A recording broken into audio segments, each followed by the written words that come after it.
No better time than the end of the year to have a quick review of the mistakes we may be making while surfing, just so we don't repeat them in the new year, right? I already covered the biggest mistake we all make, namely, believing everything we read about surfing.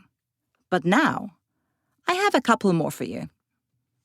Welcome to the Wipeout Weekly, the daily podcast for beginners, wannabe surfers, and seasoned wipeout enthusiasts.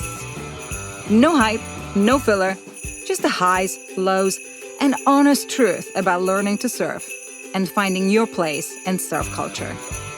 I'm your host, Suze Wilson. Let's go out. Surfers' memory is short, judging by my own experience. Sometimes it works to our advantage. Who wants to remember being told off in the lineup? But other times, it would be useful to retain the lessons we've learned so we can build upon them. Like, look up when you're paddling, not down. I forget unless I repeat a mantra of eyes up, eyes up, eyes up. But here are two other mistakes I'd like you to remember, following number one of believing everything we read and watch about surfing. Number two, we hesitate. And hesitation is the biggest enemy in surfing. It starts innocently enough. Should I go out today or not?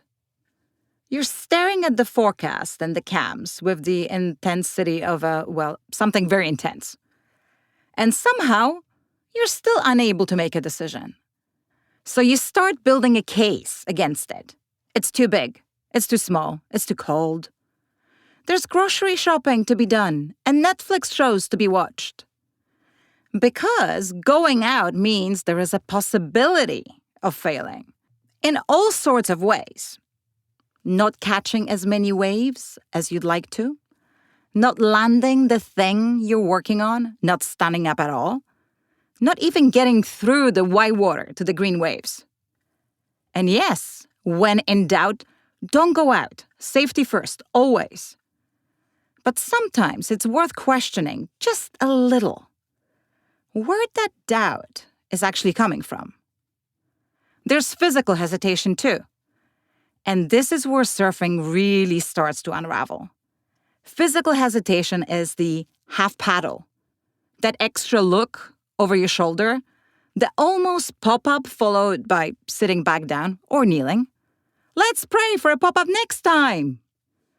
It's pulling back just as the wave finally gives you a push. It's trying to keep your options open when, in reality, surfing demands a decision. The wave does not wait while you negotiate with yourself. The tricky part is that hesitation often disguises itself as caution. We tell ourselves we're being sensible, respectful, and safe. But in surfing, half decisions are often riskier than full ones. A committed paddle gives you speed, speed gives you stability, stability gives you options. Hesitation does the opposite. It slows you down, leaves you stuck in the worst part of the wave, and that turns what could have been a manageable takeoff into a steeper, messier situation. Ironically, many wipeouts happen not because someone went for a wave, but because they almost did. Hesitation also kills flow. When you hesitate, all the movements required to have an awesome ride, position, paddle, pop-up, turn, they just disconnect. The board wobbles, your weight shifts, panic kicks in. And once you panic, it's bye-bye birdie. This is probably why experienced surfers often look relaxed, because they commit fully, even if they can't guarantee a perfect result. Of course, not every wave needs a yes. Safety first, always. Choosing not to go is not hesitation. The problem is the in-between space, starting, doubting. Should I, maybe, possibly, better not, and stopping. As corny as this may sound, surfing does not reward maybes. There is no try. And if it doesn't work out, congratulations. you've just learned something useful. Now, number 3. We expect way too much too soon. Surfing is not like knitting. You can easily knit a sweater in a few weeks and you have something tangible to show for. Surfing doesn't work like that. But how we wish it did.